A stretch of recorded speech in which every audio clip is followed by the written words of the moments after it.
Welcome to the Roy Morgan Weekly Update.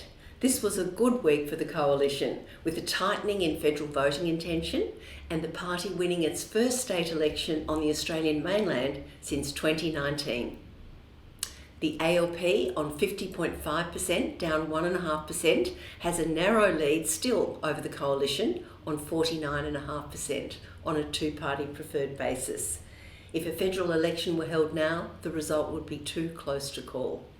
Either the ALP or Coalition would require the support of minor parties and independents to form government. That's according to the latest Roy Morgan survey.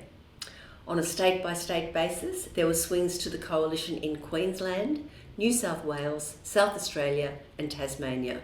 The most important result was from Queensland, in which the LNP won the Queensland election, with David Crisafulli now sworn in as Queensland's 41st Premier.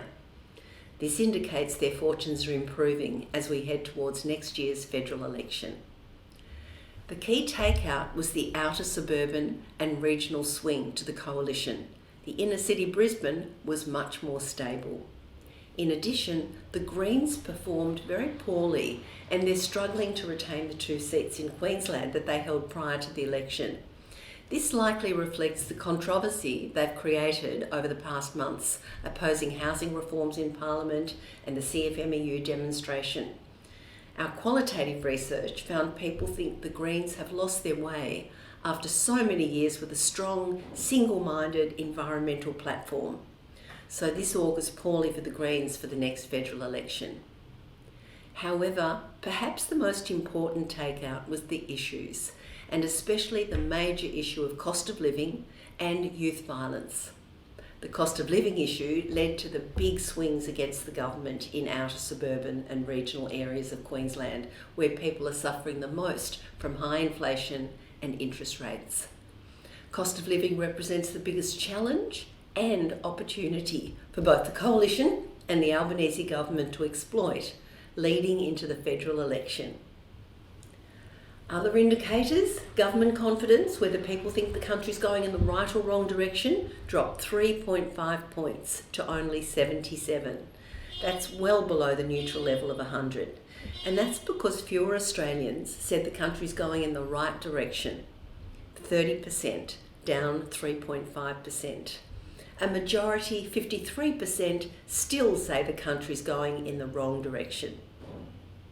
Consumer confidence also dropped. ANZ Roy Morgan consumer confidence was down 1.1 points to 86.4.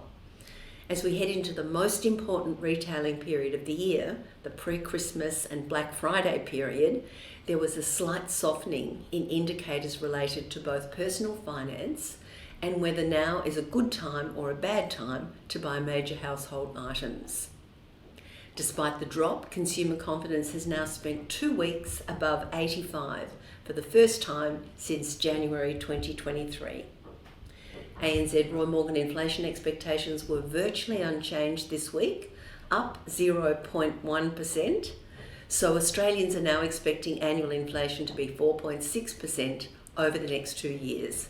A special Roy Morgan Snap SMS poll conducted last week during the first visit to Australia of King Charles and Queen Camilla asked Australians, in your opinion, should Australia remain a monarchy or become a republic with an elected president? The results should be a comfort to monarchists. A majority of Australians, 57%, believe Australia should remain a monarchy.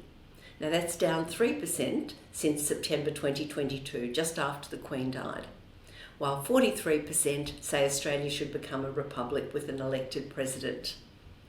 Analysis of the results by gender shows 60% of women favour retaining the monarchy, that's down 6%. However, men are much more evenly split and are virtually unchanged from 2 years ago. 53% of men favour the monarchy, down only 1%. Analysis by age shows young Australians, that's young people under 35, in favour of a republic, 52%. Up 4% of these young people favour a republic with an elected president. Australians aged 35 to 49 favour the monarchy, 54%, down 4%. In contrast, among Australians aged 50 plus, a clear majority, 63%, favour retaining the monarchy, virtually unchanged from 2 years ago. There are also big splits between supporters of different parties. A clear majority of coalition supporters, 79%, want to retain the monarchy, as do 65% of supporters of minor parties like One Nation and independents. However, among ALP supporters, a slim majority, 54%, favour a republic, as do 76% of Green supporters. What these results do prove overall is that were there to be a new referendum on whether Australia should become a republic, it shouldn't be soon. And that's a wrap. Thanks for viewing Roy Morgan's latest results this week, and I'll be back next week to bring you the most up-to-date readings on consumer confidence, inflation expectations, business confidence, and voting intention in Australia. Thanks for listening.